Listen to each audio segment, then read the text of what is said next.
Hello નમસ્કાર દોસ્તો, બાપુદ્રા બ્લોગ્સમાં સર્વે શ્વેતાજનોનું હાર્દિક સ્વાગત છે। જય હિન્દ, જય ભારત માતા, જય લીલભાઈમાં। તો હું પહેલી વાત તો કે હું મિણનભાઈ જે છે એનો ભાણેજ છું। હું અત્યારે હાલ માલ્ટા મતલબ યુરોપની કન્ટ્રી જ આવી જાય, એક આઇસલેન્ડ છે। તો હું તમને આજે આઇસલેન્ડ જે છે આ આપણે માલ્ટા 28 કિલોમીટરનું ટાપુ છે એક, તો એના વિશે હું તમને થોડું ઘણું બતાવીશ। થોડું ઘણી તમને આજે તમને જે આનું ચોપાટી કહેવામાં, આપણે પોરબંદરની ચોપાટી હોય એ જ રીતને માલ્ટાની જે ચોપાટી છે એનો તમને હું આજે ટૂર કરાવીશ। છે માલ્ટાનો પોર્ટ અહીંયા, કારણ કે અવડો માલ્ટા પાસે એક આ પોર્ટ જ છે, કારણ કે આ જેનો જરિયો છે બધી વસ્તુ લેવા કરવાનો, કારણ કે અહીંથી કોઈ જાતનું મેન્યુફેક્ચરિંગ નથી થતું માલ્ટામાં, એટલે અહીંથી બહાર દેશથી ટોટલી વસ્તુ મગાવવી પડે। કોઈ પણ જાતની વસ્તુ હોય માલ્ટાને બહારથી મગાવવી જ પડે।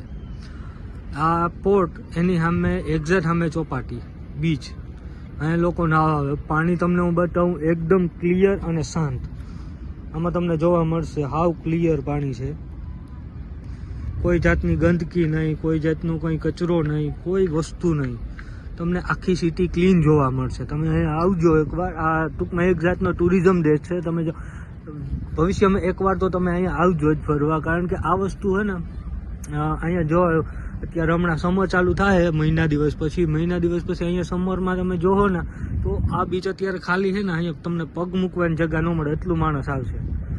અહીંયા નાની નાની યોટ છે, આપણે શિપિંગ બોટ કહીએ એ સમજી લ્યો કે યોટ કહીએ, આમાં આપણે ફરવા મળે, બધું મળે, આ બધું છે। અહીંયા આમાંથી માછલા પકડે છે, તો હું તમને હમણાં થોડુંક બતાવું। આ બધો વિડીયો આખો નજારો જોઈ લ્યો, આ બિલ્ડિંગો બધું યોટ। તો અહીંયા જો આ પાણીની અંદર રેતીમાં ઝાડવા ઉગે, ઝીણા ઝીણા ઝાડવા ટાઈપ હોય, ત્યાંમાં ટૂંકમાં વેલ ટાઈપના ન હોય એ ટાઈપના છે, પડે નહીં આ ટૂંકમાં। હા, પાછી હોટલું છે, નાળિયેરિયું એરિકા પામ છે। અને આખો આ નજારો જો સનસેટ અત્યારે છે, પણ એ ઓલી બાજુ છે, આપણે અત્યારે માનો ને કે આ છેડે છે, ઓલી બાજુ સામેનો છેડો છે ને જે દેશનો, એ છેડે અત્યારે સનસેટ હોય, એ પણ આપણે કોઈક દી જાશું તો બતાવશું તમને એ નજારો, પણ સનસેટ આનો બહુ જોરદાર હોય। તો તમે જોઈ શકો છો અહીંયા બીચ એકદમ સાફ છે, કોઈ પણ જાતનો કચરો નહીં, ડસ્ટબિન આપેલા છે।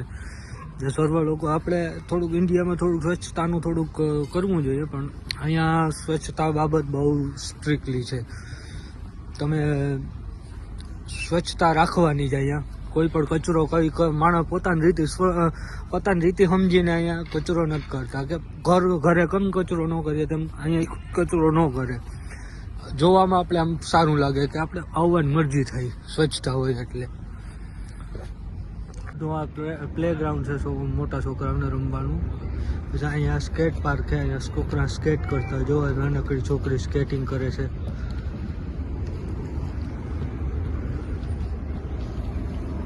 લોકો અહીંયા પૂરી રીતે ટૂંકમાં બહુ એન્જોય કરે છે।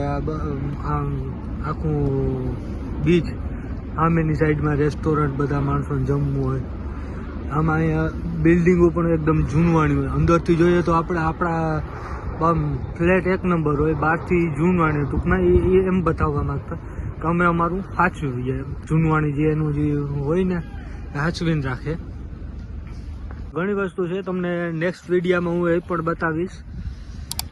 જોઈએ આપણે નેક્સ્ટ વિડીયોમાં, હવે મળીએ પાછા માલ્ટાનું બીજું ટૂર કરીએ ત્યારે જણાવીશ બધી વસ્તુ।